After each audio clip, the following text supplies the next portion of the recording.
aumento de la frecuencia respiratoria 40 respiraciones por minuto, ¿no? La frecuencia cardíaca está en 160 latidos por minuto, un poco elevado para un paciente de 10 kilos y bueno, el flujo sí es suficiente. Entonces, esas son sus placas radiográficas. ¿Se ven raras? ¿Se ven normales? ¿Qué consideraciones tienen al respecto?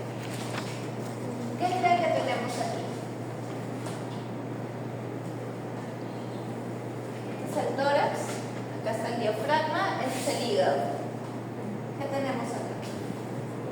El corazón, ¿no?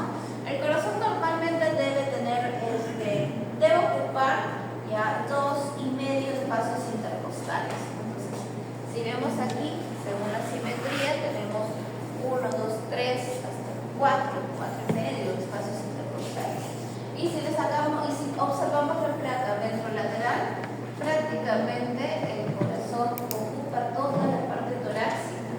Entonces ahí, ¿qué estamos observando? Que hay un adelantamiento cardíaco, ¿no? Probablemente incluso que pueda haber una pericarditis, o sea que hay este aumento de líquido, retención de líquido a nivel del pericardio, por eso es que se ve tan englobado, ¿no? Y a su vez también el hígado se ve un poco grande, se ve muy hiperecogénico, se ve muy radiolúcido, ¿ya? Y esa radiolucidez básicamente lo que puede demostrar es que hay mucha concentración de contenido líquido, o sea, probablemente también tengamos una congestión a nivel hepática, ¿no?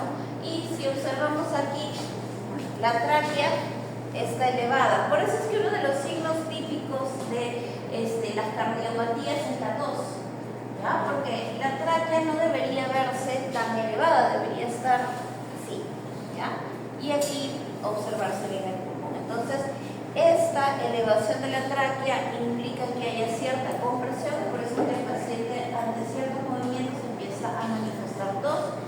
Y estas rayitas chiquitas que vemos aquí vienen a ser los bronquiolos y los alveolos, ¿no? Entonces se observa que también, ¿no? El hecho de que se vea tan radiolúcido me puede indicar que hay presencia inflamatoria. Entonces, como podemos observar, cuando tenemos una patología cardíaca, muchas veces eso va a implicar, dependiendo del lado al que está afectado, o en este caso que son ambos lados, se va a ver como cuando hay tráfico, ¿no? Si hay alguna situación en la cual no pasa la sangre, ¿qué va a pasar? Se va a retener, ¿no? Entonces es más o menos lo que observamos aquí, ¿no? Tanto a nivel derecho como a nivel izquierdo va a ser afectado ambos circuitos circulatorios y eso va a generar congestión en los órganos subyacentes, como en el caso del hígado o del pulmón. Entonces, el resultado del aprendizaje es conocer y comprender la importancia de los efectos de los diversos fármacos a nivel cardiovascular. Ya, estos son los temas que vamos a tocar. Y bueno, empezamos un poco hablando acerca de las generalidades, ¿no? Recordando un poco la parte de la fisiología del sistema cardíaco, ¿ya? Entonces, ¿qué sabemos cuando hay una falla cardíaca? ¿Ya? ¿Qué es un fallo cardíaco? Cuando el corazón no está promoviendo un buen flujo o un flujo adecuado a nivel del sistema circulatorio. Entonces, puede haber un aumento del llenado capilar cardíaco, puede haber un aumento de la presión.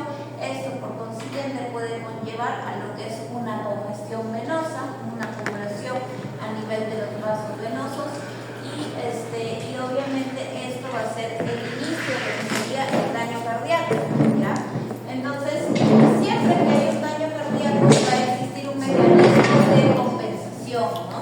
Entonces, si existen esos mecanismos de compensación, es donde quizás no vamos a observar signos clínicos, pero cuando estos mecanismos de compensación ya empiezan a generar un desequilibrio, donde ya vamos a observar la presentación de los signos clínicos, ¿no? Entonces podemos observar una normalidad tanto en la sístole, que tendría que ser el bombeo, o sea, la contracción del corazón, y la diástole, que es el llenado del ventrículo, ¿no? Y cualquiera de estas dos situaciones, o ambas situaciones como tal, pueden llevar a la falla cardíaca congestiva.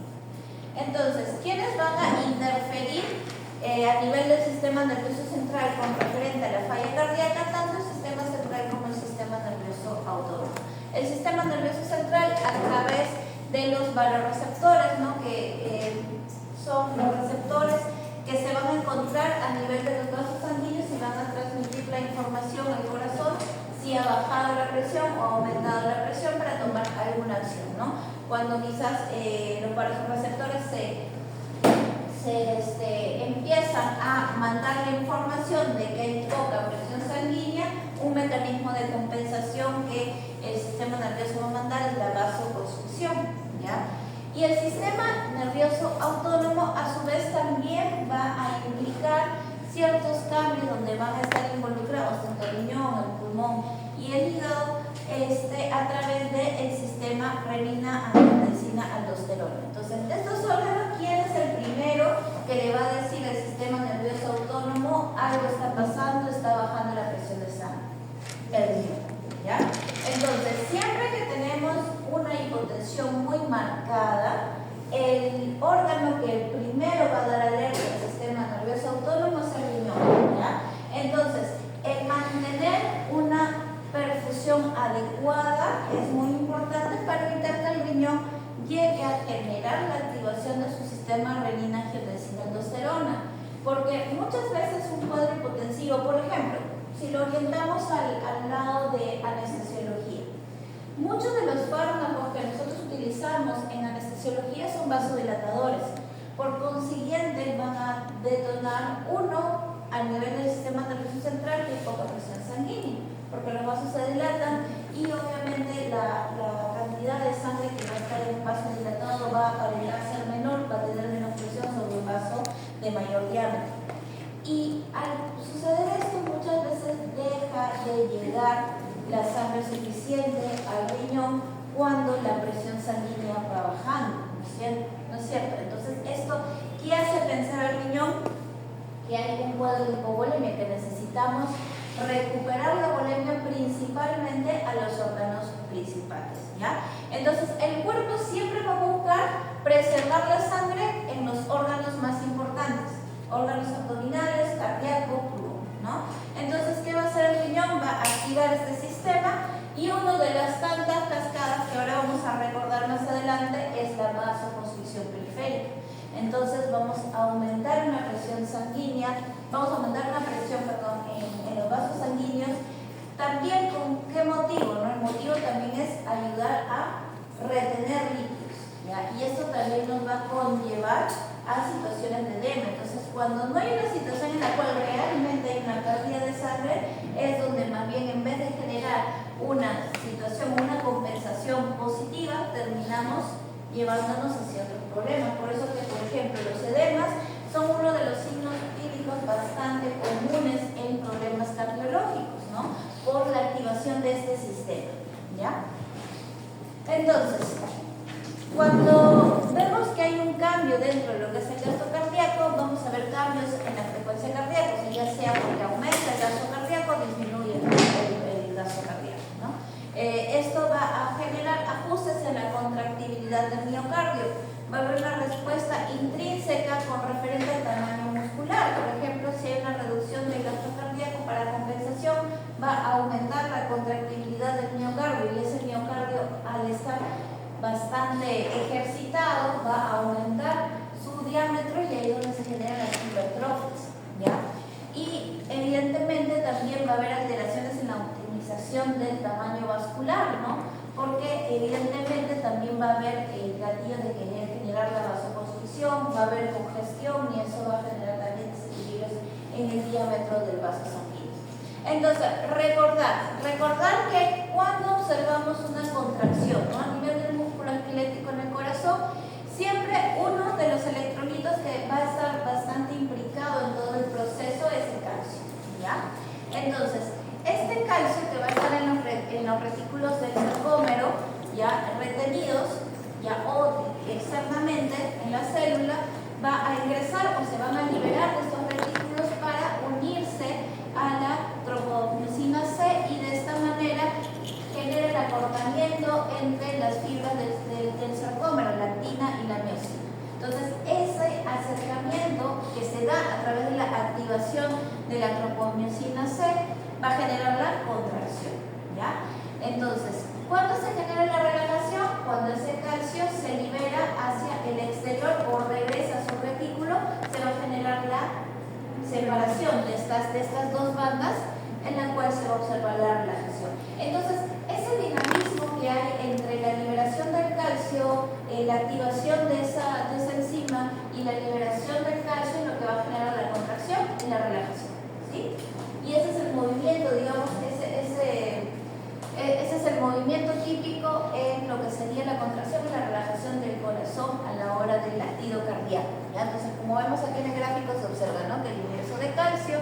ese calcio va a unirse a la trombocina C, lo cual va a generar la activación del acercamiento, el acortamiento de la distancia de la actina y la miosina, ¿ya?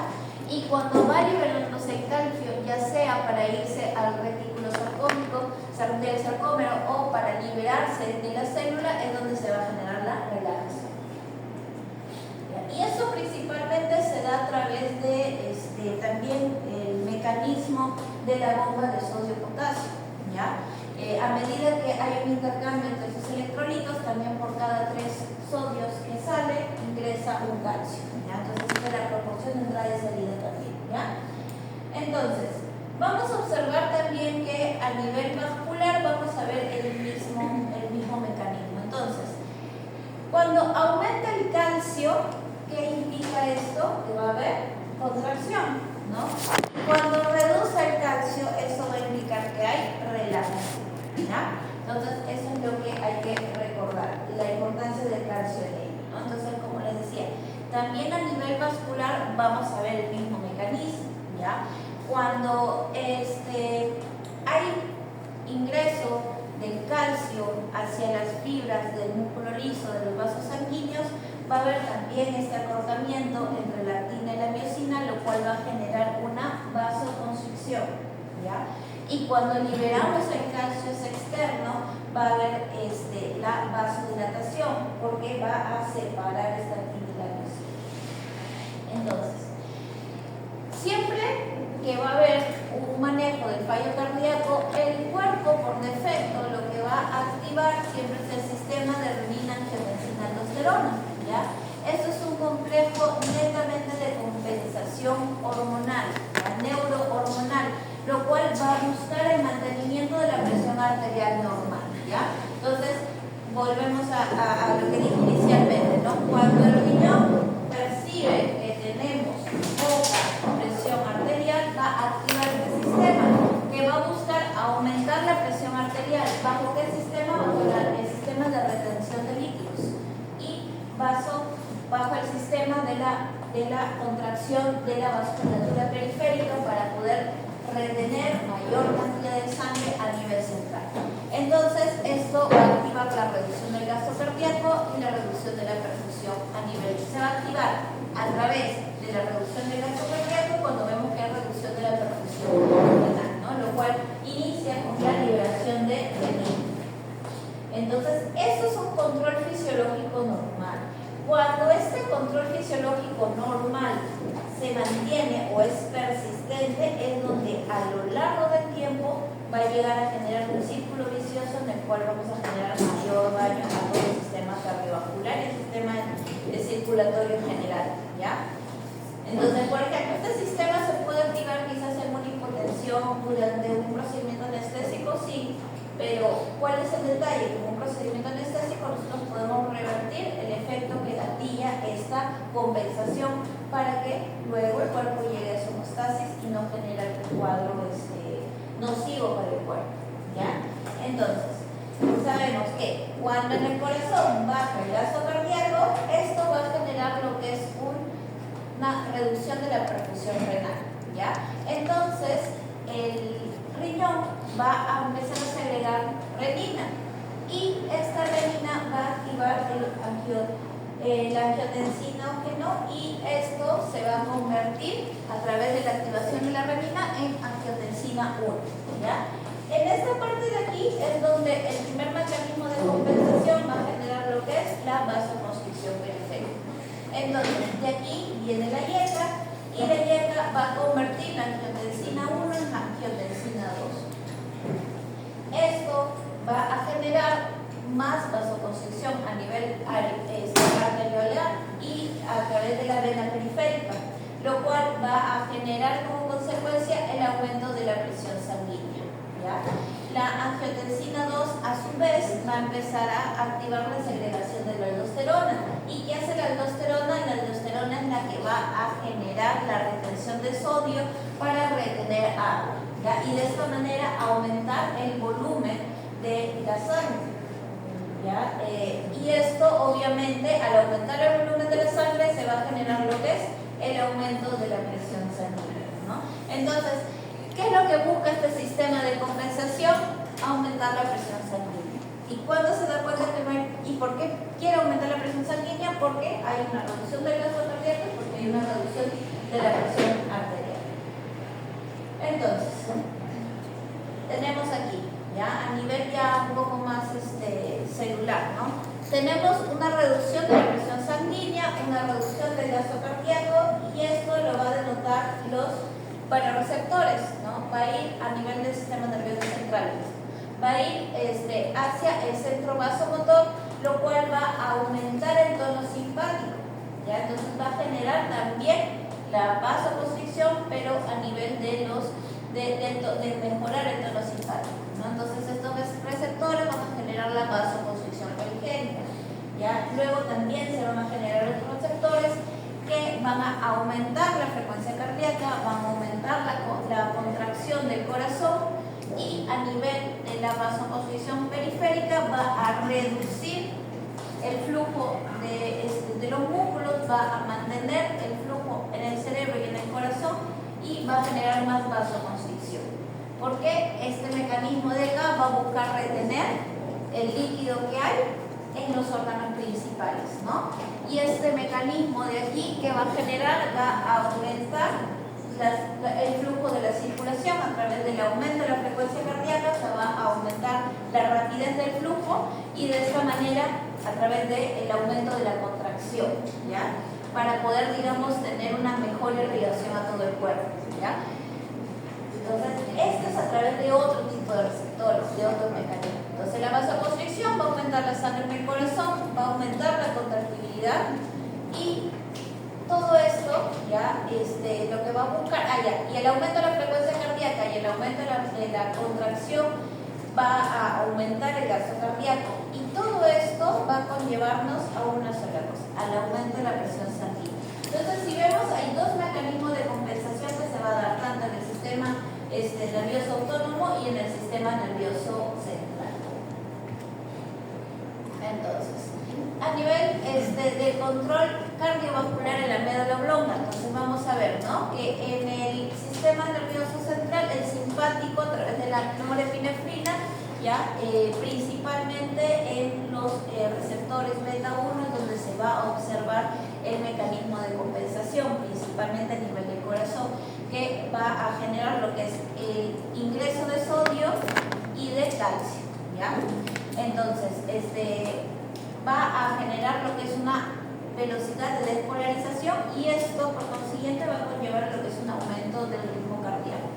A nivel del parasimpático vamos a observar que va a estar indicado la acetilcolina, ¿no?, a través de sus receptores muscarínicos, pero lo va a hacer en compensación con lo que sería el ingreso de potasio.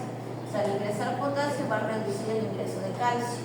Entonces va a generar una hiperpolarización de la membrana, y esto va a generar una reducción del ritmo cardíaco. Entonces, cuando tenemos falla cardíaca, básicamente el manejo va a buscar reducir lo que son los edemas, que se va a formar justo por el sistema, por la activación del sistema renina-angiotensina-aldosterona.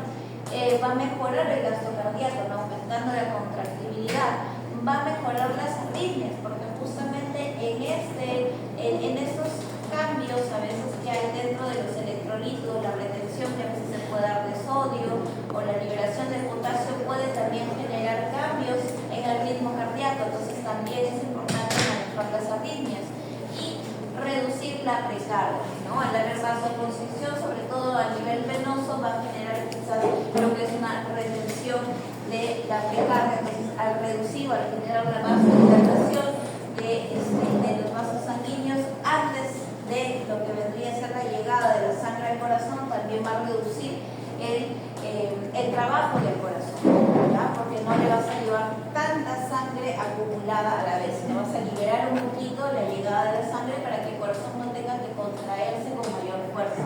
Entonces, todo esto lo podemos manejar mediante una terapia, dependiendo del caso, lo que sería una terapia multimodal, ¿ya? Entonces, así como hemos hablado, quizás en otros sistemas lo mismo, ¿ya? Que muchas veces se requieren diferentes tipos de mecanismos en conjunto poder reducir una situación, ¿no? Por ejemplo, en el caso de anestesiología hablábamos de buscar diferentes tipos de fármacos analgésicos, por ejemplo, para que funcionan en diferentes receptores para generar una sinergia de potenciación. Entonces, igual con el manejo terapéutico de los fármacos cardiovasculares, ¿no? Buscan a través de diferentes mecanismos reducir o apoyar a la funcionalidad del corazón para generar esa compensación. Entonces, vamos a hablar del manejo farmacológico en fallo cardíaco. Entonces, vemos aquí, ¿no? Habíamos hablado que las terapias principalmente lo que va a buscar es el manejo de las arritmias, mejorar el gasto cardíaco, reducir el edema y reducir la precardia. Entonces, lo que hace el manejo de las arritmias, por ejemplo, lo vamos a ver a través de los fármacos arrítmicos, ¿no? Uno quizás de los más conocidos que utilizamos mucho en procedimientos anestésicos es la lidocaína, ¿no? Si bien es un fármaco utilizado como analgésico local, también nos sirve para regular las arritmias, ¿no? A través de ¿cuál era su mecanismo de la lidocaína como analgésico? ¿A quién bloqueaba? ¿A quién no entraba a la membrana, por ejemplo, de la célula? Reducía el ingreso de quién? De calcio, ¿no es cierto? Ya. Entonces, a través también de ese mecanismo vamos a reducir un poquito lo que es la contractibilidad y de esta manera también va a reducir lo que sería ese desequilibrio dentro de lo que es la activación de uno de los nodos articulares y no ventriculares para lo que vendría a ser la contracción y generar de esta manera una constante del ritmo nuevamente. Cuando hablamos de mejorar el gasto cardíaco, por ejemplo, podemos hablar de los ionotrópicos positivos, que son aquellos que van a mejorar la contractibilidad del corazón, ¿ya? Cuando hay una reducción del gasto cardíaco, estos fármacos lo que van a buscar es mejorar y aumentar el gasto cardíaco a través del aumento de la contracción del músculo, ¿ya? Principalmente a nivel del ventrículo, ¿ya? Los fármacos diuréticos son aquellos que nos van a manejar la parte de reducir los edemas, ¿no? Principalmente van a trabajar a nivel del sistema renal, ¿ya? Así que hoy, cuando hablemos de diuréticos, vamos a hablar un poco sobre la mesa nada más, porque realmente vamos a hablar de los diuréticos en la próxima clase cuando hablemos del sistema renal. Y los vasodilatadores son aquellos que van a reducir la contracción de la vasculatura sanguínea para generar una mejor precarga y una mejor postcarga, ¿no? Para generarle menos trabajo al corazón cuando tiene que bombear quizás demasiada sangre que se está acumulando en el corazón, ¿no? Porque como observamos, ¿cuál es el mecanismo de compensación o qué es lo que busca el mecanismo de compensación? Retener líquidos y sangre a nivel cardíaco. Pero esto que genera como consecuencia que el corazón trabaje más, porque tiene mayor cantidad de sangre que llega al corazón.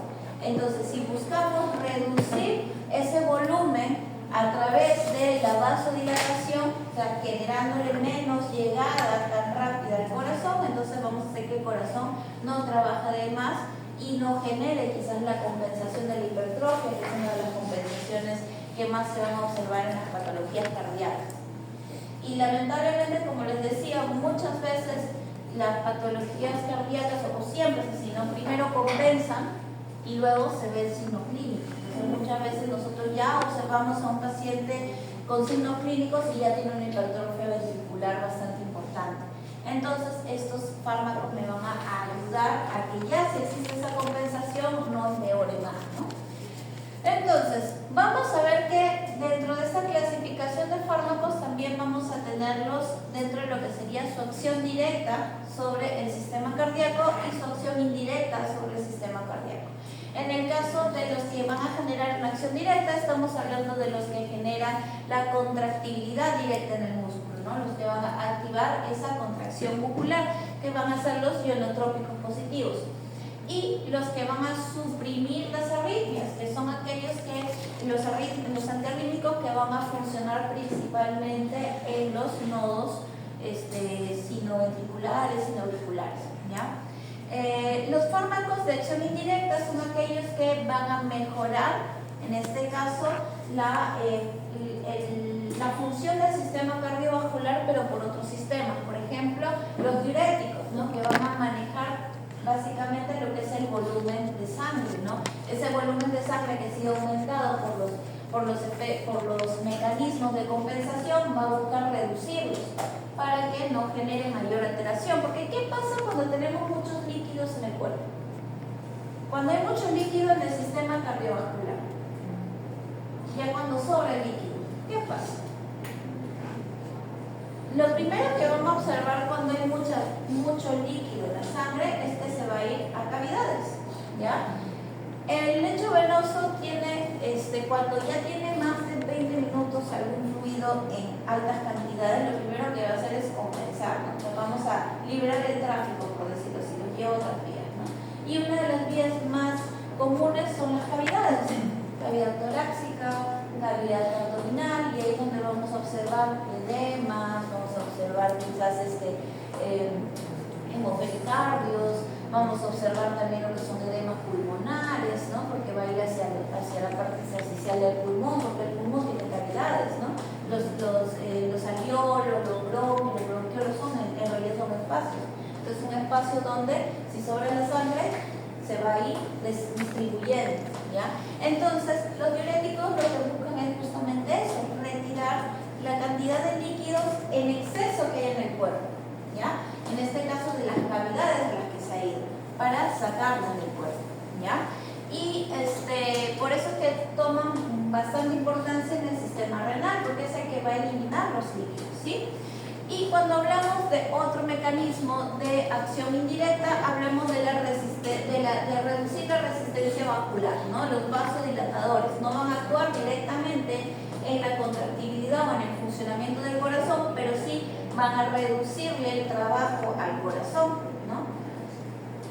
Entonces, empecemos con los ionotrópicos. Los ionotrópicos positivos, ¿no? ¿Qué es lo que buscan? Buscan a través del efecto del calcio, ya, generar mayor contractibilidad, ¿no? O sea, generar que haya más calcio, que esto va a generar el acortamiento de las miofibrillas, y a través del aumento de calcio en el citosol es donde le llamamos el efecto de ionotropismo, ¿ya? Entonces, esto es lo que va a buscar el ionotrópico, va a mejorar ya sea la biodisponibilidad del calcio o el ingreso del calcio o la retención del calcio. ¿Para qué? Para aumentar la contractibilidad del corazón, ¿ya? Entonces, vamos a hablar de la digoxina, ¿ya? Si bien la digoxina tiene un efecto dual, ahorita nos vamos a centrar en su efecto ionotrópico, ¿ya? Entonces, ¿qué va a hacer la digoxina? La digoxina lo que va a generar es una inhibición en la bomba sodio-potasio ATPase, ¿no? Lo cual va a incrementar la cantidad de sodio, ¿ya? Y el calcio intracelular va a salir a través de normalmente el calcio intracelular, ¿qué es lo que hace? Justo lo que les decía, ¿no? El intercambio que va a haber entre el calcio y el sodio, ¿ya? Van a entrar 3 sodios para que salga un calcio. Y para que entre el calcio va a ingresar el calcio y van a salir 3 sodios. Pero ¿qué es lo que hace la digoxina? La digoxina lo que va a hacer es cerrar esa bomba, ¿ya? Y esto justo se va a ver en la etapa de contracción y va a pasar en la relajación, ¿no? Entonces, cuando va a relajarse la musculatura del corazón, es donde va a cerrar la bomba para que el calcio que quedó adentro se quede adentro y el sodio no va a poder salir. Entonces, si no sale, no va a haber ese intercambio. ¿Y qué va a hacer? Va a utilizar ese calcio que se quedó retenido. Entonces, ¿dónde lo guarda? Lo va a guardar en el retículo. O sea, ¿cómo? Lo va a guardar ahí. Entonces, cuando viene después de cuando viene la sístole, es donde va a utilizar ese calcio retenido. Como va a quedar retenido, va a haber mayor disponibilidad de calcio dentro del corazón y esto va a generar que la contracción siguiente sea más fuerte, ¿ya? Entonces, ese es el mecanismo que utiliza en este caso la digoxina, ¿no?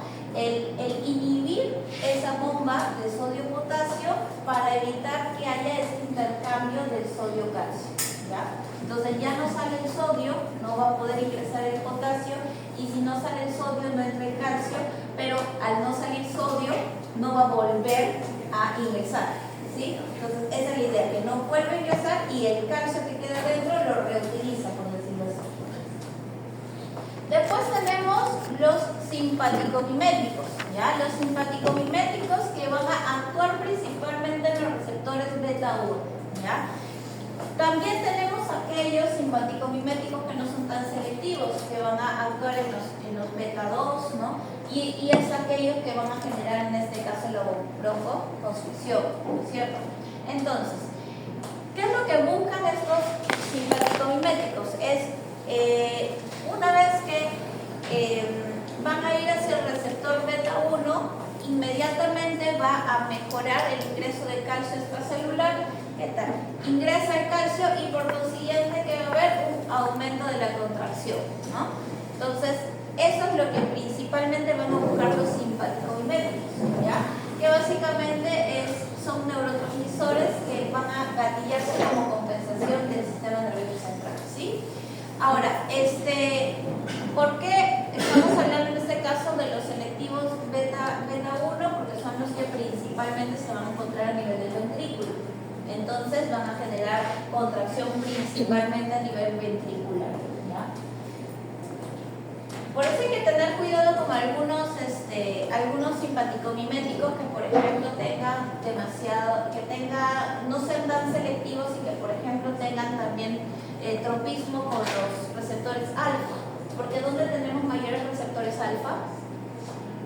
En los vasos sanguíneos. Entonces, si va a ser un agonista, entonces va a haber aumento de la contracción cardíaca y también va a haber vasoconstricción. Y ahí sí no nos está generando un beneficio, ¿no? Entonces también hay que ver dependiendo del caso, evidentemente, ¿no? Quizás en temas de resucitación sí nos convenga, ¿no? Pero en una cardiopatía quizás no, porque vamos a aumentar también la cantidad de sangre retenida en el corazón. Entonces también hay que evaluar eso, ¿ya? Muy bien, entonces simpaticomiméticos quizás más selectivos a beta 1 tenemos a la dobutamina y la dopamina, ¿ya? Tienen poco efecto sobre la frecuencia cardíaca, mínimo efecto arritmogénico, ya su vida media es corta, dura de 1 o 2 minutos. Por eso es que este tipo de fármacos se utilizan solamente en procesos de resucitación y cuando se utilizan para mantener un aumento, digamos, de la contracción o buscar su efecto ionotrópico y mejorar la contracción del corazón, se hacen bajo infusión continua, ¿ya? Entonces, son bastante selectivos a los receptores beta 1, pero tener en cuenta que su actividad se reduce entre las 48 y 27 horas. ¿Qué quiere decir? Que hay que tener en cuenta una cosa bien clara, ¿no? Que si bien hay fármacos que van a ser selectivos a ciertos receptores, van a ser selectivos mientras nos mantengamos a una dosis rango. Pero ¿qué pasa si sobredosificamos de esa dosis adecuada? Como va a ser más selectivo a ciertos receptores, pero si yo lo pongo a más dosis ya se van a ir a receptores que también puedan coparse, donde puedan también ponerse, ¿no? Entonces por eso es que la dosis es importante. Pero ¿qué sucede? Cuando hablamos del uso de este mecanismo de manera continua por bastantes horas, ya va a perder esa selectividad, ya es como que se van a desgastar y ya no vamos a ver la actividad inicial, ¿ya? Por eso que solamente se utilizan en situaciones de emergencia, no en situaciones en las cuales yo busco un mantenimiento ionotrópico quizás de un paciente cardiópata, ¿no? Al cual le tengo que mandar una medicación de por vida, ¿no? O sea, no es un mecanismo al cual yo debería utilizar una dobutamina o una dopamina, ¿ya?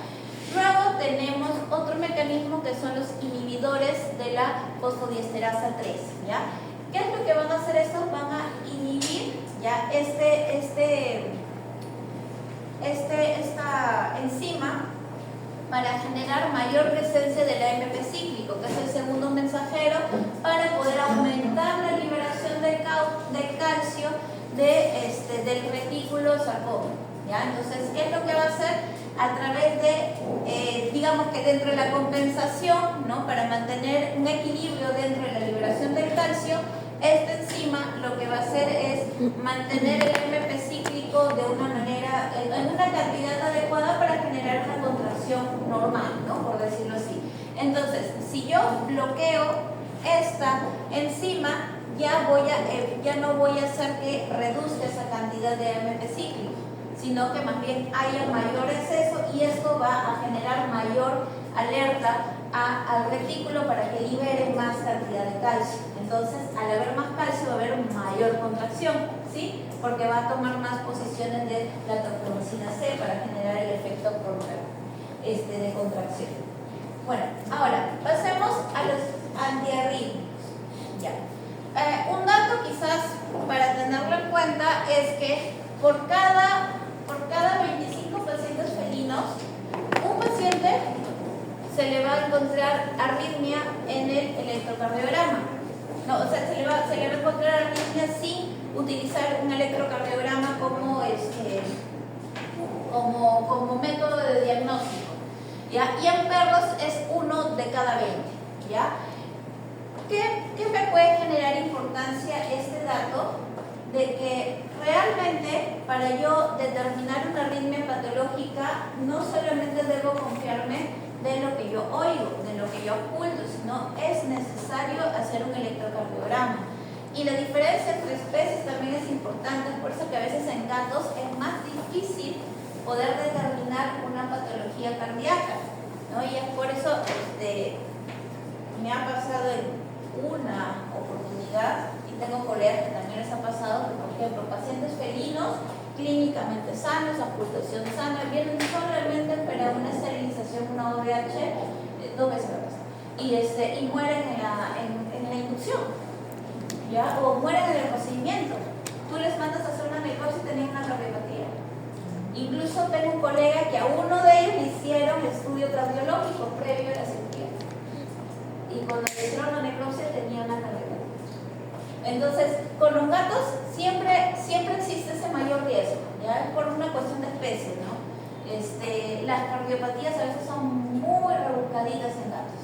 A veces incluso haciendo los estudios determinantes, por ahí puede haber uno que pasa como que está normal y de repente sí está presentando una patología, ¿ya? Ventaja que tenemos con los perros, ¿no? Los perros muchas veces nos van a manifestar signos clínicos quizás un poco antes de tener ya tanto cambio dentro de su proceso de condensación.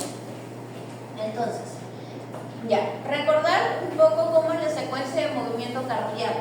Ya va primero la conductividad, va a empezar desde el sono sinauricular, pasa al atrio, luego pasa al nodo auriculoventricular, luego pasa por las asas de His, las fibras de Purkinje que van a bordear todo el ventrículo y luego va a pasar hacia el ventrículo como tal y generar la sístole, ¿ya?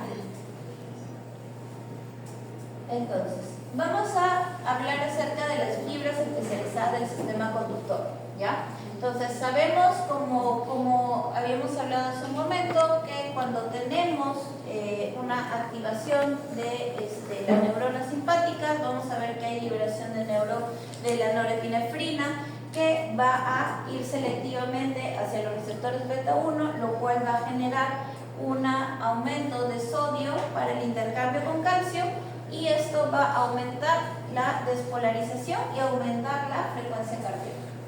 Entonces y en cambio el parasimpático a través de la acetilcolina va a aumentar potasio, lo cual va a generar en este intercambio una reducción de calcio, lo cual hiperpolariza la membrana y baja la frecuencia cardíaca, ¿ya? Entonces, podemos ver que también el ritmo cardíaco puede ser alterado a través de estos sistemas por el sistema nervioso autónomo, ¿no? A través de la liberación de esta permeabilidad iónica a través de esta activación de estos receptores, ¿ya? Entonces, ¿qué es lo que te puede causar una arritmia? Lo puede causar un desbalance del sistema nervioso central o del sistema nervioso periférico, ¿no? Que haya un desbalance en la liberación de estos neurotransmisores. También lo va a generar una variación, ¿ya? Electrolítica de potasio y de calcio, ¿ya? Porque va a haber una alteración quizás en su intercambio y eso también va a generar una arritmia. Ahora, volviendo al tema del desbalance, para darles un ejemplo que quede más claro. Cuando, por ejemplo, utilizamos un alfa-2 agonista, ¿cuál es uno de los efectos que se ve cuando utilizamos un alfa-2 agonista? ¿Qué es lo que hace? ¿A quién me va a bloquear? El feedback negativo de producir la norepinefrina. Entonces, cuando yo utilizo un alfa-2 agonista, ¿qué va a haber? Reducción de norepinefrina. Entonces, ¿qué es lo que yo clínicamente siempre voy a observar, o casi siempre voy a observar cuando coloco un alfa-2 agonista? Arritmias. ¿Ya? Siempre, y eso lo van a ver cuando en el próximo ciclo, si de aquí a 2 ciclos llevan anestesiología, se acordarán de esto. Cuando colocan un alfa-2 agonista, casi siempre van a hallar arritmia, y justamente es por eso, porque hay un desbalance en la liberación de la norepinefrina y eso va a generar un desequilibrio dentro de lo que es el ritmo cardíaco. ¿Ya? Ahora, ¿qué más vamos a...? También cuando hay hipoxias es muy probable que por compensación vaya a haber arritmias. ¿Ya? La acidosis también me va a generar arritmias. ¿Por qué? Porque estamos hablando también de cambios dentro del equilibrio electrolítico. ¿Ya? Las insuficiencias cardíacas también me pueden conllevar arritmia, porque las insuficiencias cardíacas también me van a generar edema, van a generar lo que es retención de sodio y obviamente también va a haber un desequilibrio electrolítico. Y los fármacos, ¿no? O sea, por ejemplo, aquí, ¿no? Hay un alfa-2 agonista, que es un fármaco, pero ¿qué cosa me va a desequilibrar? A nivel de la liberación de neurotransmisores en el sistema nervioso periférico, ¿ya? Entonces, según la clasificación de Vaughan-Williams, ya tenemos 4 tipos de bloqueos. Ya tenemos la clase 1, que son los bloqueantes de calcio, de los canales de sodio. Luego tenemos la clase 2, los antiarrítmicos beta bloqueantes. Luego tenemos la clase 3, que son los que van a aumentar el potencial de acción. Y al aumentar el potencial de acción también van a evitar que haya ingreso de calcio. Luego los de clase 4, que son los bloqueantes de los canales de calcio. Entonces, recordemos, ¿no? Primero empieza en el nodo sonoauricular, deriva al atrio ventricular. Ahí es donde se va a generar una despolarización de los canales de calcio, ¿ya? Entonces, en esta parte donde vamos a ver que van a actuar tanto los bloqueantes de calcio como los beta bloqueantes, ¿ya? Y a nivel de lo que es el miocardio atrial o ventricular es donde vamos a ver que va a haber la despolarización de los canales de sodio y la repolarización de los canales de potasio. Entonces, en esta parte donde vamos a ver que van a actuar tanto los bloqueantes de sodio como los bloqueantes de potasio, ¿ya? Entonces, hablemos de los bloqueantes de los canales de sodio. ¿Qué es lo que van a hacer al bloquearme sodio? ¿Ya? ¿Qué es lo que hace, por ejemplo, la lidocaína? ¿Ya? Me bloquea sodio, ya no va a ingresar sodio. Entonces, ¿qué va a generar? Va a generar una reducción en la velocidad de la despolarización, ¿ya? Y excitabilidad, ¿ya? Entonces, esto es lo que va a generar que, digamos, si había un ritmo invariante, vaya a generar un equilibrio en esto, reducir un poco. Ahora, cuando hablamos de los antagonistas de los receptores beta-adrenérgicos, ya, lo que va a hacer es recordar, ¿no?, que los receptores simpáticos beta-adrenérgicos 1, ¿qué es lo que va a generar? Va a generar un incremento de la frecuencia cardíaca a través del aumento de la contracción del miocardio, ¿no? Cuando tenemos en el beta-2 vamos a ver que hay vasodilatación, en el alfa-2 vamos a ver que hay una vasodilatación y va a haber un aumento de lo que sería la inhibición del feedback negativo de la producción de la norepinefrina. Y si vemos que hay una afinidad con los alfa-1, va a haber vasoconstricción, ¿ya? Entonces, por eso es importante tener en cuenta quiénes son selectivos a qué, ¿ya? ¿Qué efectos voy a observar? Entonces, por ejemplo, si yo tengo, volviendo al tema del mecanismo de acción, ¿no? Entonces, ¿qué es lo que va a hacer un antagonista de los receptores beta, ¿no? Va a ir hacia el receptor, lo va a antagonizar y ya no va a haber un aumento del AMP cíclico que va a generar una mayor liberación y mayor sensibilidad e ingreso del calcio extracelular, sino va a haber una reducción, ¿ya? Y por consiguiente no va a haber contracción, ¿no? Eso es lo que pasaría a nivel ventricular. Entonces, vamos a ver que va a haber una inhibición simpática cardíaca, lo cual va a reducir la frecuencia cardíaca porque no va a permitir que haya una mayor contracción y por consiguiente, si reduce la frecuencia cardíaca, reduce el gasto cardíaco, va a reducir la presión, ¿sí? Entonces, cuando ya hablamos de la selectividad, tenemos los de primera generación, que son, un ejemplo, el propanolol. Como podemos observar, no tenemos mucha selectividad de solamente los beta 1. Entonces, ¿qué pasa si yo tengo un paciente que es asmático y yo busco reducir lo que es una arritmia a través de este mecanismo con uno de primera generación? ¿Qué va a haber? Si estoy antagonizando, va a haber broncoconstricción, ¿ya? Entonces, por ejemplo, no sería un fármaco que yo utilizaría para regular una arritmia en un paciente asmático, porque voy a generarle mayor probabilidad de broncoconstricción, si es que ya no lo presentaba, ¿no?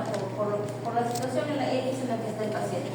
Ahora, tenemos los de segunda generación, que sí son más selectivos a beta 1, ¿ya? Entonces, en este caso tenemos el atenolol y el metoprolol. Entonces, sí se van a ir directamente a la función de contractibilidad del corazón, ¿ya? Entonces, estos sí me van a generar de manera selectiva. Luego tenemos los de tercera generación, que son, digamos, selectivos a mayor gamma, no solamente a beta 1, a beta 2, sino también a alfa 1. Entonces, si yo, como el carvedilol, entonces, si yo utilizo esto, ¿qué voy a tener? Voy a tener broncoconstricción, voy a tener reducción de la frecuencia cardíaca y voy a tener vasodilatación. Algo que quizás para reducir la carga de sanguínea en el corazón sí me sea favorable, ¿no? Entonces, dependiendo mucho qué es lo que busco según mi paciente, yo puedo evaluar cuál de estas podría utilizar. Quizás por eso en tratamientos a largo plazo ya es más común utilizarlos de tercera generación, porque estaría haciendo como una especie de sistema dual, ¿no? Bajo la carga de sangre que llega al corazón, así como bajo un poco la contractibilidad para regular lo que sería la arritmia. O sea, estoy apoyando la función del corazón. En estos corazoncitos, pues evidentemente están mal, ¿no? Ahora, hablemos de los bloqueantes de canales de potasio, ¿no? Estos van a incrementar la duración del potencial de acción, pero son altamente tóxicos, ¿ya? Entonces también tener bastante cuidado con el tema de las dosis, ¿no? Sobre todo me van a ayudar en arritmias ventriculares persistentes, ¿ya? Ejemplo de este es el amiodarona, ¿ya? Entonces, ¿esto qué pasa? Lo que va a hacer es, me va a incrementar o me va a bloquear, digamos, esta salida de potasio, ¿no? ¿Y qué habíamos hablado? Si sale potasio, ¿quién no ingresa? No ingresa sodio, ¿no? ¿Quién no ingresa? Calcio, se regula también el calcio, ¿no? Entonces, está regulando el calcio de manera indirecta, ¿ya? Ahora, ya los que van a actuar directamente como bloqueantes de los canales de calcio, ¿no? Entonces, en este caso lo utilizamos en taquiarritmias supraventriculares, ¿no? Por ejemplo, en fibrilación ventricular, ¿ya? Entonces, ¿qué vamos a hacer? En este caso se va a generar una despolarización, entonces vamos a bloquear el ingreso de calcio. Y al no haber calcio, vamos a reducir la probabilidad de la contracción, ¿no? Va a haber una dilatación. Caso del dieltansem, por ejemplo, ¿ya? Ahora hablemos de los vasodilatadores. ¿Ya? Vamos a ver. ¿Ya? Entonces, el vasodilatador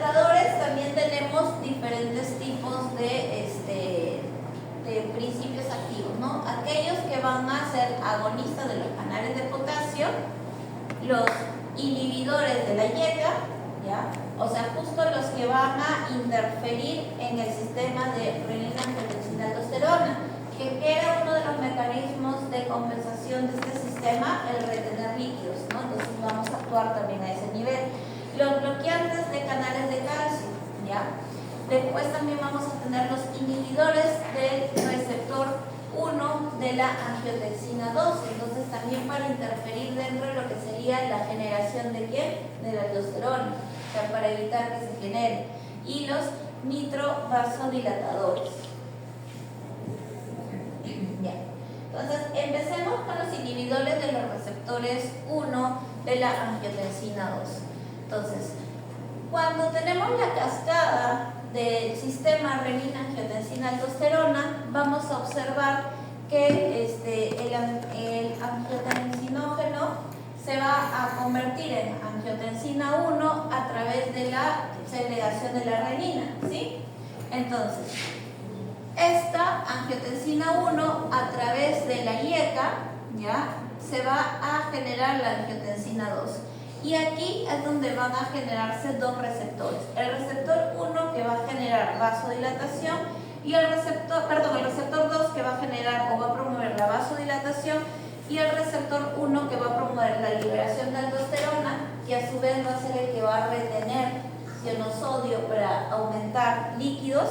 Va a haber reabsorción de sodio y vasoconstricción, que digamos, ambos receptores al estar activos van a generar que no haya una vasoconstricción tan severa y quizás haya una vasodilatación que compense un poco, ¿ya?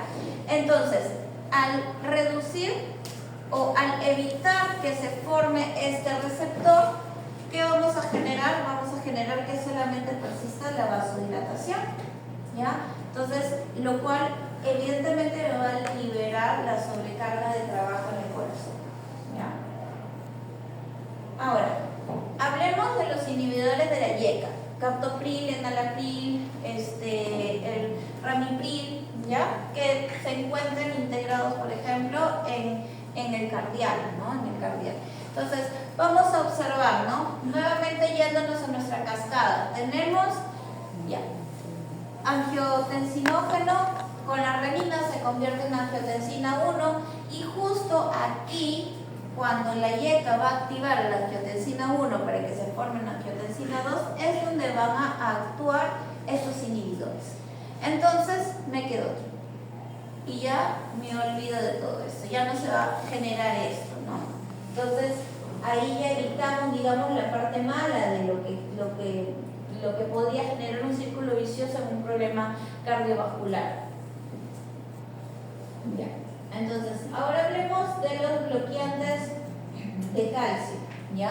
Aquí tenemos en los bloqueantes de calcio el diatrelcel, el amodiapiona, ¿ya? Los cuales van a generar, que se utilizan bastante en casos de hipertensión en gatos, ¿ya?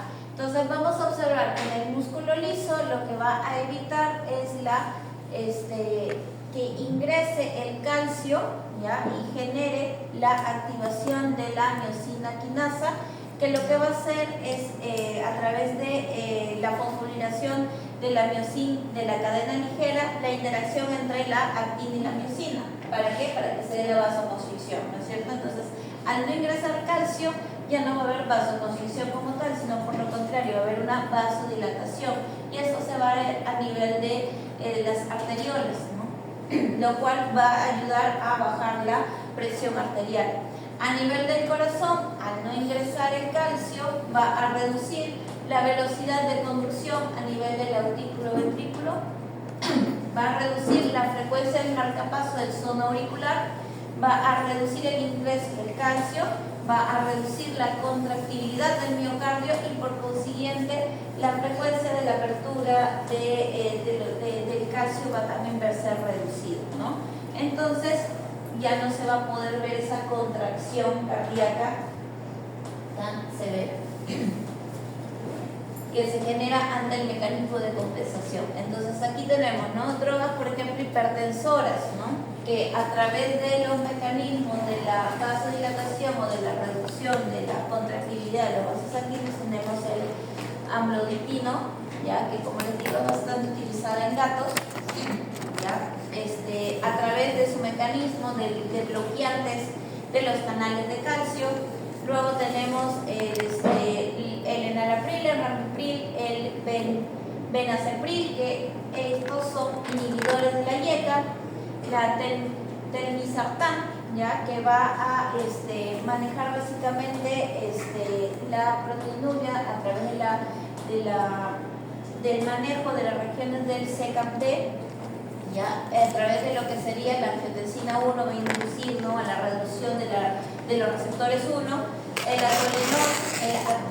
atenolol, ya que es un beta bloqueante, ya que al ser un beta bloqueante, ¿qué va a reducir? Va a reducir lo que sería la vasoconstricción, ya. Y bueno, y estos medicamentos sí se utilizan por vía oral para lo que son tratamientos a largo plazo. Luego los agonistas de los canales de potasio, ¿ya?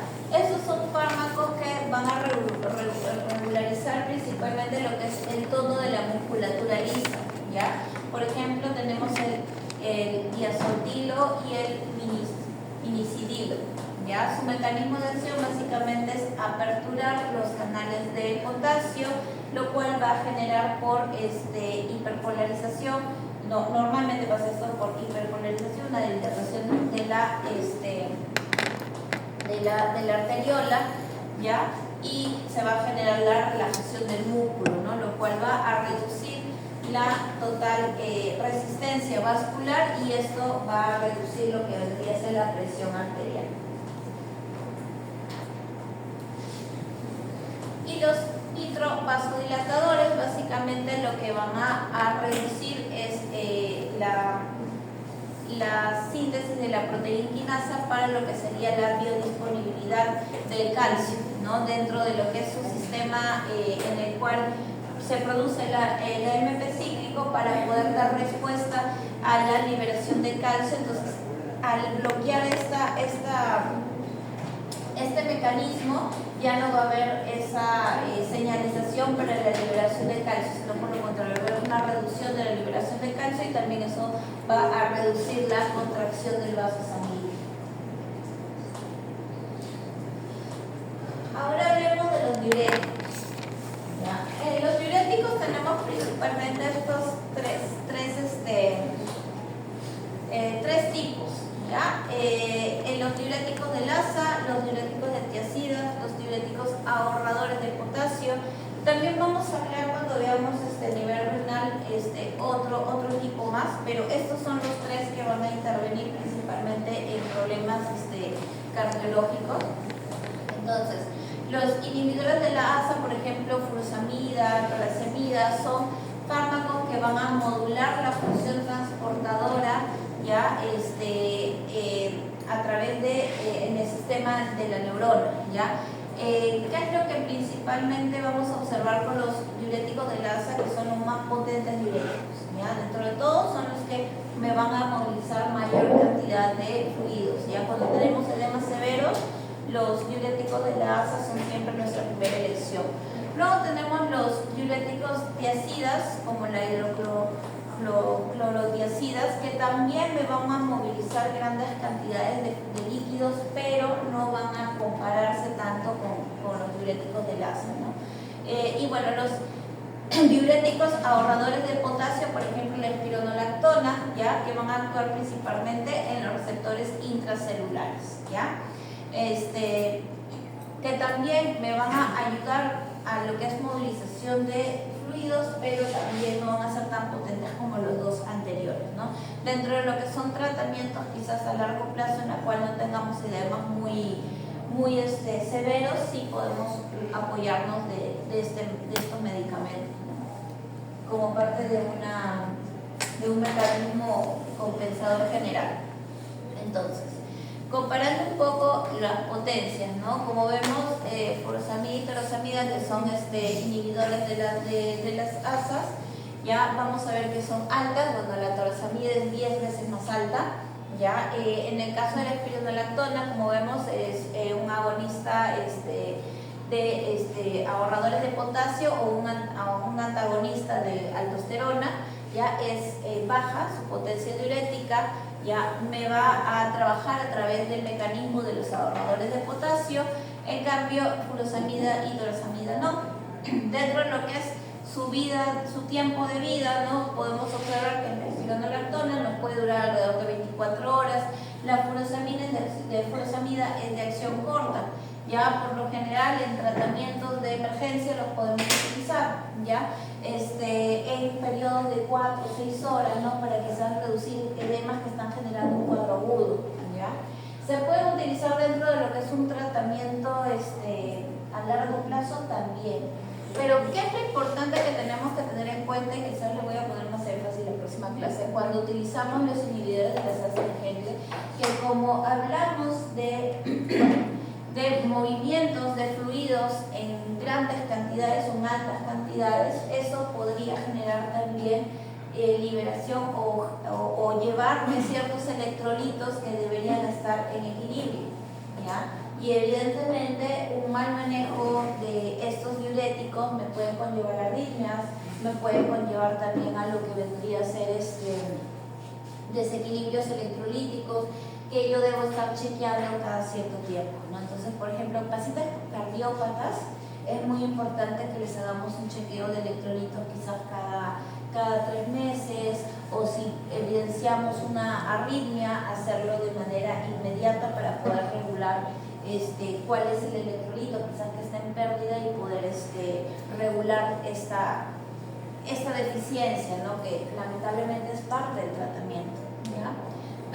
Por eso es que muchos pacientes cardiópatas, dependiendo cuál sea su origen y cuál sea el círculo vicioso en el que se desequilibre el cuerpo por querer compensarse, ya pueden tener una corta expectativa de vida a pesar del tratamiento, ¿ya?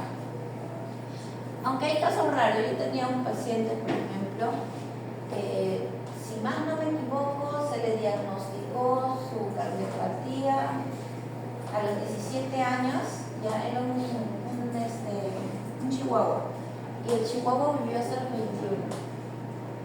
4 años, sí, bueno, 4 años de tratamiento, pero el perrito hasta se fue de viaje a Alemania, regresó, o sea, pasó su vida súper bien, ¿no? Entonces, hay casos y casos dependiendo que tanto también lo detectemos a tiempo, ¿ya? ¿Ya?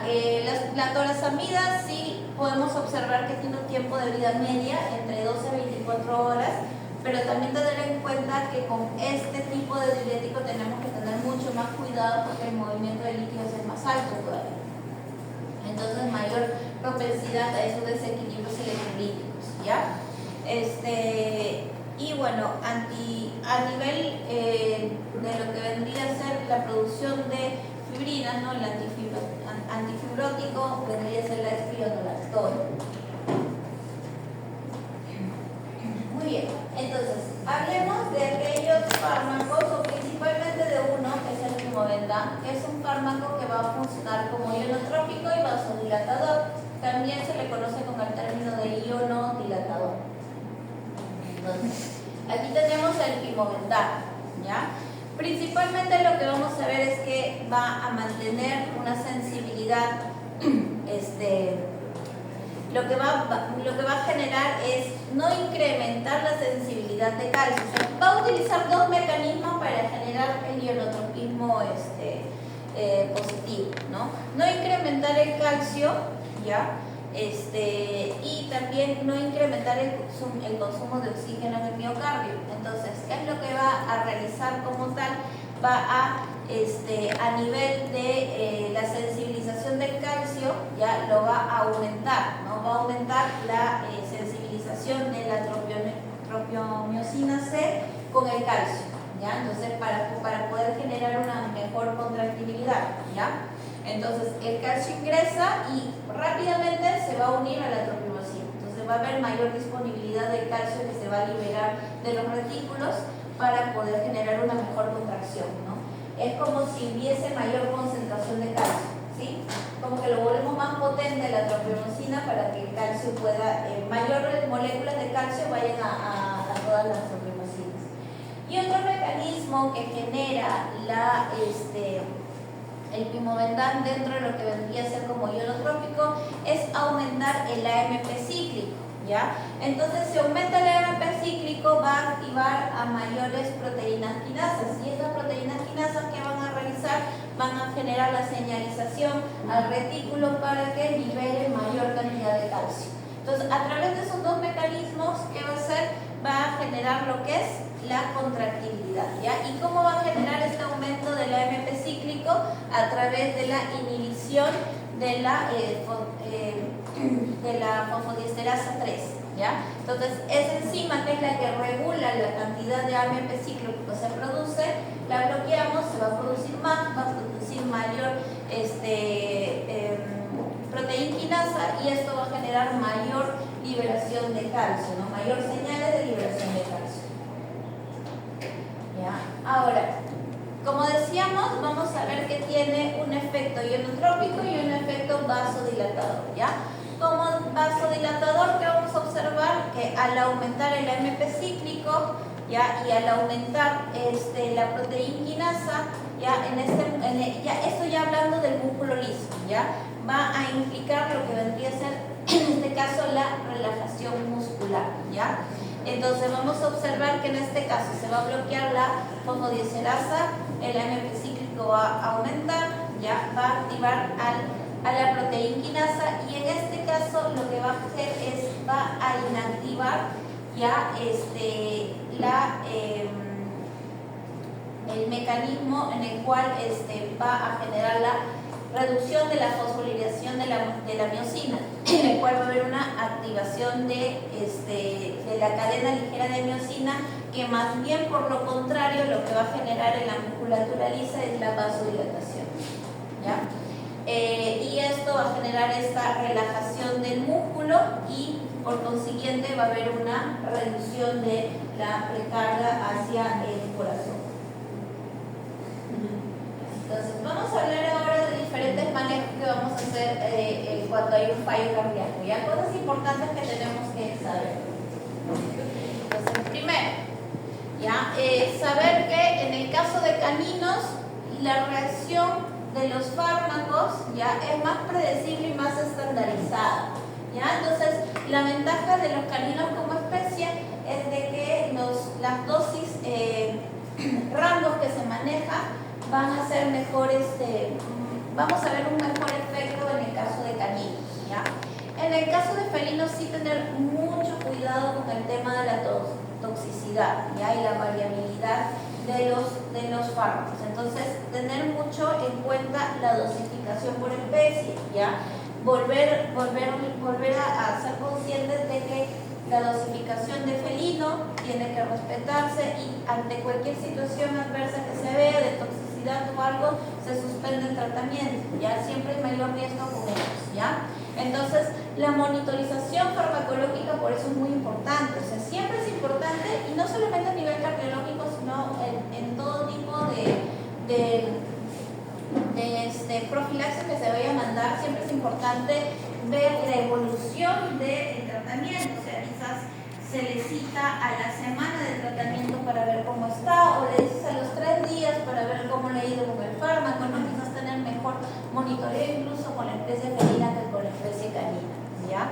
Entonces, la dosis básicamente va a estar estandarizada por peso en el caso de caninos. En el caso de felinos, si bien también va a estar un poco orientada al peso, también hay que ir viendo la variabilidad según el individuo, ¿no? Como les digo, si hay algún efecto adverso que se empieza a presentar en algún felino, quizás se va regulando la dosis dependiendo del felino, ¿ya? Entonces, ¿se puede ajustar las dosis en cada paciente? Sí, se puede ajustar la dosis en cada paciente. ¿De qué va a depender? De los seguimientos que yo le hago al paciente. Y siempre lo más importante en todo tratamiento, como les digo, ya sea cardiológico, ya sea de otro sistema, o ya sea incluso infeccioso, ¿quién te va a mandar si el tratamiento está bien? La clínica, ¿ya? Siempre por eso es importante el monitoreo dentro de lo que es el tratamiento. La clínica es el que me va a decir si el tratamiento está bien o está mal, ¿ya? Porque yo tengo que observar un resultado farmacológico y clínico en mi paciente, ¿ya? Fármacos comunes en perros, ¿no? bien establecidas, lo cual nos facilita un poquito más el trabajo, como que es más factible que siempre el mismo tipo de pool de tratamientos nos resulten verlos, ¿ya? En cambio en gatos no. En gatos básicamente siempre yo lo voy a ligar a lo que yo voy viendo clínicamente que va mejorando en mi felino, ¿ya? No siempre la misma receta nos va a servir para todos los pacientes, por ejemplo, felinos que tengan la enfermedad hipertrófica felina, ¿no? Entonces no siempre, ¿no? Quizás dependiendo, adaptándose a la clínica de cada felino, lo voy a orientar, ¿ya? Patologías frecuentes que vamos a ver en caninos, ¿no? Fallas cardíacas congestivas, ¿ya? Falla cardíaca congestiva derecha, falla cardíaca congestiva izquierda, a veces en el lateral, ¿no? Pero es lo que más frecuentemente vamos a ver. Y en caso de felino, más bien vamos a ver enfermedades que están ligadas a los vasos sanguíneos, ¿no? Por ejemplo, podemos ver problemas de hipertrofia, la hipertrofia felina, ¿ya? En lo cual incluso al haber problemas valvulares podemos llegar a generar tromboembolismo, ¿ya? Que si bien no hay una alta incidencia de esto, sí hay varios casos en los cuales se presentan, ¿no? O en los cuales yo voy a sospechar más de una patología de tromboembolismo en un felino que en un canino, ¿no? Pero lo que más frecuentemente vamos a ver es enfermedades ligadas a lo que es la presión arterial, ¿no? a la parte vascular en felinos, ¿ya? Entonces siempre es importante que el manejo terapéutico cardiovascular sea individualizado, ¿ya? Si bien el mecanismo de compensación en todos los pacientes va a tratar de ser el mismo, ¿ya? Pero en algunos pacientes quizás puede haber mayor desequilibrio de edema, quizás otros no presentan edemas, entonces muchas veces tenemos que identificar la patología y relacionarla con los signos clínicos que observamos en cada paciente, ¿ya? Entonces, ya. En caninos, ¿no? Mayormente que vemos enfermedades valvulares como la insuficiencia cardíaca congestiva, ya sea por valvulopatías a nivel mitral o a nivel tricúspide, ya que son crónicas, ¿ya? También estas se pueden asociar a las arritmias, ¿no? Fibrilación auricular, supraventricular, taquicardias ventriculares, miocardiopatía dilatada, ya muchas veces incluso ligadas a ciertas razas, por ejemplo los cockers tienden a tener mayor predisposición a la cardiomiopatía dilatada, y esto básicamente por una falla en la contractibilidad, ¿ya? En el caso de felinos, por ejemplo, las cardiomiopatías hipertróficas son más comunes, ¿no? Pueden ver bastantes reportes de hipertrofia en el ventrículo ya izquierdo, ¿no? Con una difusión evidentemente diastólica, ¿no? Al no poder generar un buen llenado, ¿no? No va a poder tener una buena relajación. Insuficiencia congestiva, ya básicamente por este fallo diastólico, una consecuencia, y esto va a generar un aumento de las presiones, ya la hipertensión arterial, ¿no? Que puede ser idiopática, bastante asociada a enfermedades renales. Por eso es que pacientes geriátricos siempre hay que estar midiendo la presión constantemente, porque las hipertensiones en pacientes de mayores de 10, 11, 12 años son bastante comunes, ¿ya? Entonces siempre es importante ya desde esa edad empezar a medir la presión de manera constante y obviamente relacionarlas no solamente a enfermedades renales, sino también a veces a enfermedades endócrinas que se observan mucho en felinos. Entonces, cuando tenemos un fallo cardíaco, ¿cómo es la manera de que nosotros procedemos, ¿no?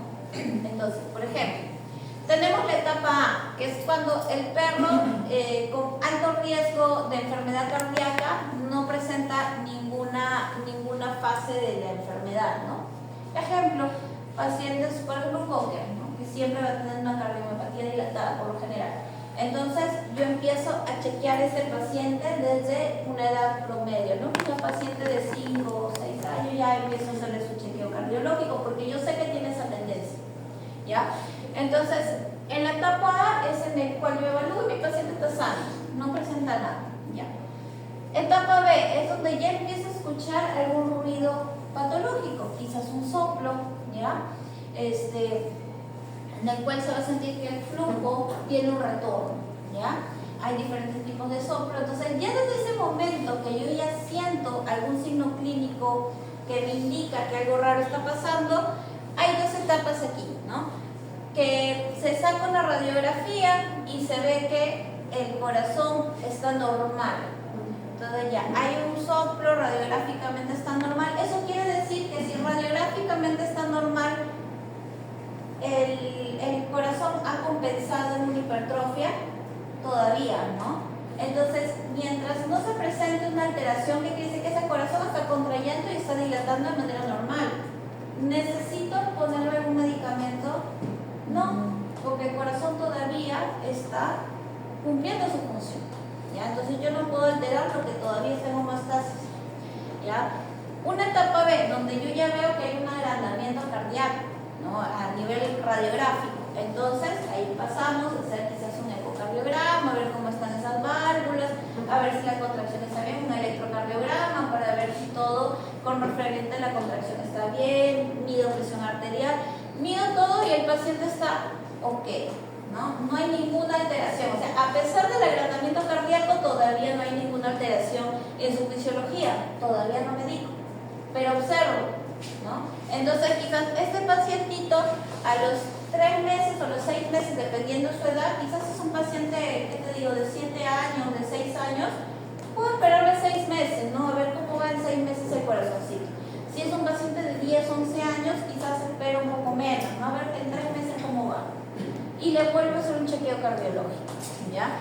Entonces quizás pasan los 3 o los 6 meses y ya empiezo a ver una insuficiencia cardíaca, ¿no? Quizás ya empiezo a ver edema, ya empiezo a ver la tos persistente, ¿no? Quizás ya hay una menor contractibilidad del corazón. Entonces ya al hacer el electrocardiograma, el ecocardiograma, ya el cardiólogo puede identificar que el corazón ya no está funcionando del todo bien. Y ahí es donde recién empezamos la medicación, ¿ya? Dependiendo cuál es el problema, si el problema es la contractibilidad, si el problema es el ritmo, si el problema es los edemas, entonces ahí ya empezamos a indicar lo que es la medicación, ¿no? Y bueno, ya en la etapa D, con la insuficiencia cardíaca ya se ha vuelto a controlar con la medicación. Pero ¿qué quiere decir? Igual ya es un paciente al cual hay que seguir monitorizando, porque por más que nosotros busquemos mecanismos de compensación, siempre va a existir esa tendencia, ese círculo vicioso de quizás ir avanzando la enfermedad, ir teniendo quizás, no con la medicación, no va a llegar a generar quizás la contractibilidad que el corazón necesita para que todo el sistema se irrigue y haya una buena perfusión, y yo necesito variar mis dosis, ¿no? Entonces estos son pacientes que se chequean cada 3 meses, cada 6 meses, dependiendo del caso. En el caso de felinos, ¿ya? Aquí básicamente tenemos, ¿no?, los predispuestos, ¿ya?, por raza, ¿ya?, o por factor de riesgo, o sea, que sean ya adultos mayores, no por raza, sino por ya ser un adulto mayor. Entonces pasamos a la etapa B1, que es el paciente de riesgo bajo, que quizás no vamos a observar un signo clínico como tal. Como les digo, los datitos para mostrar signos clínicos no lo vamos a observar en primeras etapas, ¿ya? Pero quizás ya podemos ver algún aumento radiográficamente ya podemos ver algún englobamiento del corazón, algún agrandamiento cardíaco que sea leve, ¿ya? También incluso podemos observar alto riesgo, que ya vemos cierta morfología cambiada, pero el paciente clínicamente sigue normal, ¿ya? Pero ya son pacientes de alto riesgo, entonces es un paciente al cual yo debo estar evaluando con frecuencia, ¿no? Etapa C es ya cuando observamos la insuficiencia cardíaca congestiva, incluso eventos de tromboembolismo, ¿no? Hay pacientes que están muy bien y de un momento a otro dejaron de caminar y empezaron a tener los miembros fríos, ¿no? Antecedente de enfermedad, nada, nunca se enteraron de nada, siempre pasó todos los años por su consulta veterinaria, lo ocultaron, no se escucha nada. Eso es muy común en gatos. ¿Y qué tiene un tromboembolismo? ¿Ya? Entonces ahí es donde ya hay que hacer todo un estudio bastante amplio para diagnosticar y empezar a medicar, ¿ya?, al gatito, ¿no? Y la etapa D, que ya es la insuficiencia cardíaca, donde ya podemos tener una hipertrofia congestiva, ¿no? Felina y incluso, ¿no? Ya puede generar quizás el desequilibrio y la muerte del gatito. ¿Ya? En gatitos a veces las insuficiencias cardíacas son un poquito más complejas de tratar, principalmente por la toxicidad de los fármacos, ¿ya? Y lo otro porque muchas veces ya se diagnostica cuando el paciente ya está en un grado muy avanzado, ¿no? Ahora, en felinos podemos observar, por ejemplo, que tener cuidado, ¿no? Con la digoxina, que puede generar anorexia, vómitos, arritmia, ¿ya?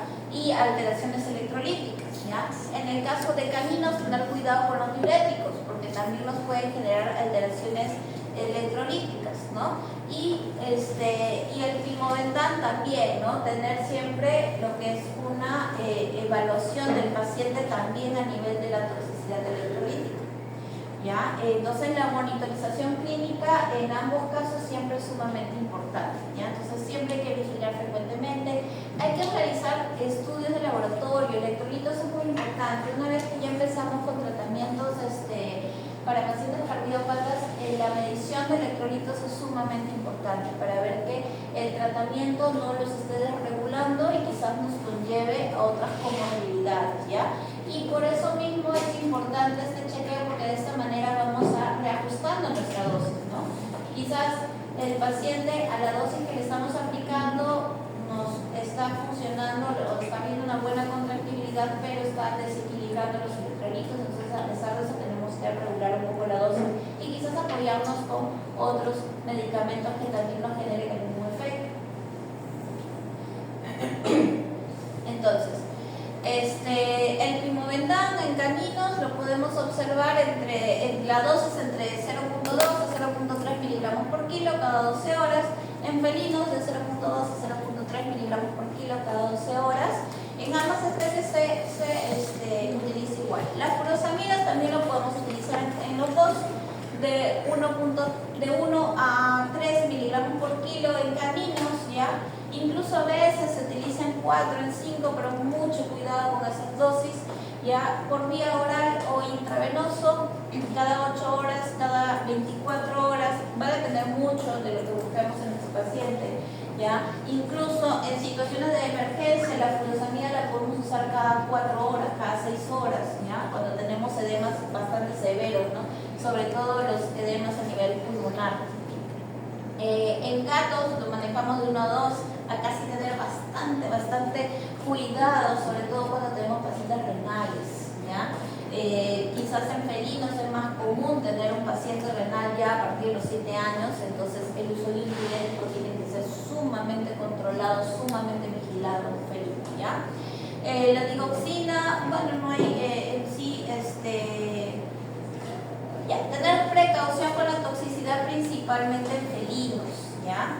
Entonces, como vemos, la dosificación es de 0.007 miligramos por kilo cada 48 horas, ¿ya? Porque incluso el tiempo de metabolización es más lento en el felino, por eso hay más tendencia a la toxicidad, ¿ya? Bueno. Podemos observar en caninos, normalmente vamos a utilizar Fimovendan, quizás es uno de los medicamentos que con más frecuencia se utiliza. Va a aumentar contractibilidad, va a servir como vasodilatador, diuréticos como la furosemida, también que es uno de los más frecuentemente que utilizamos. Básicamente es para manejar edemas, ya sean pulmonares, ya sean edemas abdominales, los inhibidores de la YECA, ya como el enalapril, ¿ya? Y básicamente la función electrolítica y renal es la que siempre tiene que estar verificada, ¿ya? En el caso de felinos podemos usar el Fimovendan, ¿ya? En el caso de hipertrofias del miocardio felino, ¿ya? Con falla en la diástole, la digoxina, nuevamente recalcar el tema de la toxicidad, tener mucha precaución y bueno, tener sensibilidad a nivel de lo que sería de los niveles de toxicidad, ¿ya? Hay que estar vigilante frecuentemente, revisión de laboratorio y electrolitos, ¿no? Y el ajuste de la dosis si aparecen efectos adversos, ¿ya?